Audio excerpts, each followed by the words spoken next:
Hello friends, स्वागत है फिर से आपका अपना यूट्यूब चैनल स्टडी सेंटर में। मैं अभिजीत आनंद और आज मैं आप सभी को क्लास 9th का साइंस में केमिस्ट्री का चैप्टर 1 का पहला लेक्चर पढ़ाने वाला हूं, जिसमें कि मैं पूरे नीचे लेवल से पढ़ाने वाला हूं, जिसमें कि मैं अब ये भी बताने वाला हूँ रसायन शास्त्र किसे कहते हैं। तो चलिए आप लोग को मैं ये क्लास 9th का केमिस्ट्री का पहला चैप्टर पढ़ाने का शुरुआत कर ही देता हूँ। तो चलिए, जब बोल ही दिया है तो कर ही देता हूँ। रसायन शास्त्र किसे कहते हैं? केमिस्ट्री विज्ञान की वह शाखा जिसके अंतर्गत पदार्थों की रासायनिक संरचना, संगठन, गुणधर्म तथा परस्पर रासायनिक अभिक्रियाएं और उसके परिणामों का अध्ययन किया जाता है, उसे रसायन शास्त्र कहा जाता है। इसका भी मुख्य मुख्य बिंदु है जो कि आपको हम बताते हैं। रसायन शास्त्र के पिता लेवोजियर महोदय को कहते हैं। एंटोनियो लेवोजियर एक फ्रांसीसी वैज्ञानिक थे। इन्हें 18वीं शताब्दी में आधुनिक रसायन विज्ञान के पिता के रूप में माना गया। केमिस्ट्री की उत्पत्ति मिस्र के कीमी शब्द से हुई है। कीमी का शाब्दिक अर्थ काला होता है। रसायन विज्ञान का जन्म मिस्र में हुआ था। रसायन विज्ञान को 3 भागों में बांटा गया है, जिसे अभी दिखा रहे हैं आप सभी को। पहला, भौतिक रसायन, फिजिकल केमिस्ट्री। रसायन विज्ञान की वह भाग जिसके अंतर्गत अणुओं के भौतिक गुणों तथा भौतिक संरचना पर उनकी रासायनिक संरचना के प्रभावों का अध्ययन किया जाता है, उसे भौतिक रसायन कहते हैं। अथवा इसका 2 डेफिनेशन है और दूसरा डेफिनेशन है छोटा सा शॉर्ट में। इसके अतिरिक्त रासायनिक अभिक्रियाओं की दर प्रकाश की रासायनिक प्रभावों का अध्ययन किया जाता है, और इससे भी आप शॉर्ट कह सकते हैं इसको। और भी है दूसरा, कार्बनिक रसायन, ऑर्गेनिक केमिस्ट्री, और इसका होता है कार्बनिक रसायन। अब पहला था भौतिक रसायन और दूसरा है कार्बनिक रसायन, ऑर्गेनिक केमिस्ट्री। रसायन विज्ञान का वह भाग जिसके अंतर्गत कार्बन एवं हाइड्रोजन से युक्त रसायन यौगिक होते हैं, उसे हम कार्बनिक रसायन कहते हैं। और दूसरा C नंबर का है अकार्बनिक रसायन, इनऑर्गेनिक केमिस्ट्री। इसके बारे में कुछ खास नहीं है, इसीलिए इसके बारे में हमको कुछ लिखाया नहीं है, लेकिन आपके पास मैंने 3 बताया था, 3 प्रकार के होते हैं, उसका मैंने नाम लिख दिया है यहाँ पे। और था मेन पॉइंट में पदार्थ किसे कहते हैं? पदार्थ उसे कहते हैं जो स्थान घेरता है, वह जिसमें द्रव्यमान का इंग्लिश मास होता है, और उसे द्रव्यमान को m से भी सूचित करते हैं। पदार्थ किसे कहते हैं? पदार्थ उसे कहते हैं जो स्थान घेरता है, वह जिसमें द्रव्यमान होता है। उदाहरण, पेन, किताब, रिमोट, कुर्सी, चाबी, गाड़ी, मोटरसाइकिल, थार गाड़ी, जो गाड़ी बोलिए, जो चीज़ बोलिए, पदार्थ में तो सब कुछ आ गया। और इसका भी महत्वपूर्ण बिंदु है जो कि हम आपको बताएंगे। द्रव्यमान का अर्थ द्रव्य की मात्रा होता है। द्रव्यमान की अर्थ द्रव्य की मात्रा होता है। दूसरा पॉइंट, पदार्थ कणों से मिलकर बना होता है। और तीसरा, पोटेशियम परमैंगनेट का रंग गुलाबी होता है। और चौथा पॉइंट है, पदार्थ के कणों के बीच रिक्त स्थान होता है।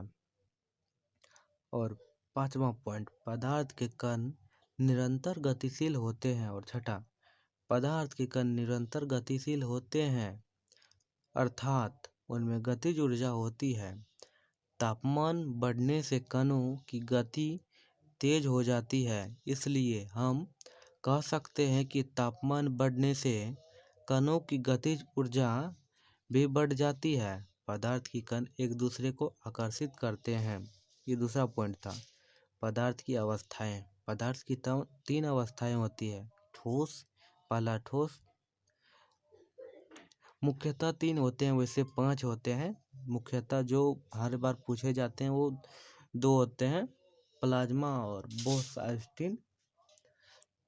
वो बहुत कम ही पूछा जाता है, ये 3 अधिकतर पूछा जाता है, इसलिए मैंने आपको 3 मुख्यतः बताया है। पहला ठोस, दूसरा द्रव और तीसरा गैस। आयतन, आयतन किसे कहते हैं? कोई भी वस्तु जो स्थान छेदता है उसे आयतन कहते हैं। ठोस किसे कहते हैं?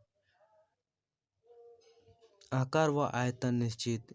ठोस का उदाहरण ईंट, पेन ड्राइवर, हीरा, बर्फ के टुकड़े, गिट्टी के टुकड़े, रड का टुकड़ा etc। द्रव आकार अनिश्चित, आयतन निश्चित। उदाहरण के लिए पानी, जूस, दूध, तेल।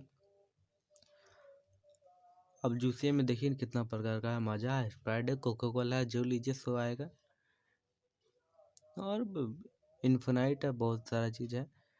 द्रव के कणों के मध्य रिक्त स्थान अधिक होता है। संपीड्यता, ठोसों में संपीड्यता का गुण नहीं होता है। संपीड्यता का ये महत्वपूर्ण बिंदु है। दाब लगने पर आकार में परिवर्तन होता है संपीड्यता से। अब ठोस पदार्थ है। ठोस पदार्थ का 3 महत्वपूर्ण बिंदु है। तो पहला महत्वपूर्ण बिंदु है, पदार्थ के कणों के मध्य आकर्षण बल अधिक होता है। आकर्षण बल होता है, जैसे कि चुंबक को रखिएगा ना 2 साइड में, एक को पहला हाथ में, एक को दूसरा हाथ में, दाया बाया में, तो साइड थोड़ा सा सटाइएगा, उसको देखिएगा कि अपने और आकर्षित करता है, वो सट जाता है तो लगता है मजबूत हो जाता है। वैसे ही है ठोस जो है वो ठोस हो जाता है, तब वो आप किसी कपाल तपड़ मार दीजिएगा, फुटी हो जाता है। वैसे मार के चेक नहीं कीजिएगा, आपको अनुमान होगा, हमको भी अनुमान है, फुटिए जाएगा। और इससे कम वजन वाला होगा, छोटा वाला होगा तो नहीं होगा कुछ। वैसे ट्राई नहीं कीजिएगा, ना तो फोड़ दीजिएगा, बोल दीजिएगा अभिजीते सर बोले थे फोड़ने। आपको हम बताने के लिए, प्रैक्टिकल करने के लिए नहीं बोले हैं, हम आपको बता दिए। वैसे ही ठोस के कणों के मध्य आकर्षण बल बहुत मजबूत होता है। बताया ना आपको, बहुत मजबूत होता है। फुट टूट गया तो जिससे हमरे न फंसेगा, ऐसा कभी करबो न करिएगा। ठोस के कणों के मध्य दूरी बहुत कम होता है। और द्रव, यदि रिक्त स्थान अधिक है, आकर्षण बल कमजोर होता है ठोस की तुलना से। ठोस की तुलना में द्रवों में संपीड्यता, संपीड्यता दाब लगाने पर वस्तु द्रव जाए। संपीड्यता द्रवों में संपीड्यता होता है। संपीड्यता दाब लगाने पर वस्तु दब जाए, यानी कि संपीड्यता का वो परिभाषा है। संपीड्यता का अर्थ होता है वस्तु पर दाब लगाए और वो दब जाए, तब उसमें संपीड्यता है। द्रवों में ठोस की तुलना में थोड़ी बहुत संपीड्यता होती है, थोड़ी बहुत, उतना नहीं। द्रवों के गुण, अब द्रव के 5 गुण है यहाँ पे। द्रवों का आकार अनिश्चित, आयतन निश्चित, कणों के मध्य अधिक, ठोस की तुलना में रिक्त स्थान होता है, ठोस की तुलना में आकर्षण बल कमजोर होता है, संपीड्यता ठोस की तुलना में होता है। गैस क्या है? गैस का यहाँ पे 3 महत्वपूर्ण बिंदु है, हम आपको बता दे रहे हैं। गैस का आकार अनिश्चित होता है, गैस का आयतन अनिश्चित होता है, गैस का आकर्षण बल बहुत कमजोर होता है, गैस के बीच रिक्त स्थान बहुत ज़्यादा होता है, गैस में संपीड्यता बहुत ज़्यादा होता है ठोस एवं द्रव की तुलना में। ये यानी कि पूरे गेले गुजरल है, पूरे ढंगे से बेकार है। वैसे भी बेकार न है, अब ये N2O आपके पास छोड़ दिए तो आप पूरे हंसते हंसते जान निकल जाएगा आपका। बहुत खतरनाक चीज़ है ये। अगर ये वीडियो आप सभी को अच्छा लगे, पढ़ने में अच्छा लगे, तो अपने दोस्तों को भी शेयर करें और इस वीडियो को लाइक शेयर सब्सक्राइब करना ना भूलें। धन्यवाद।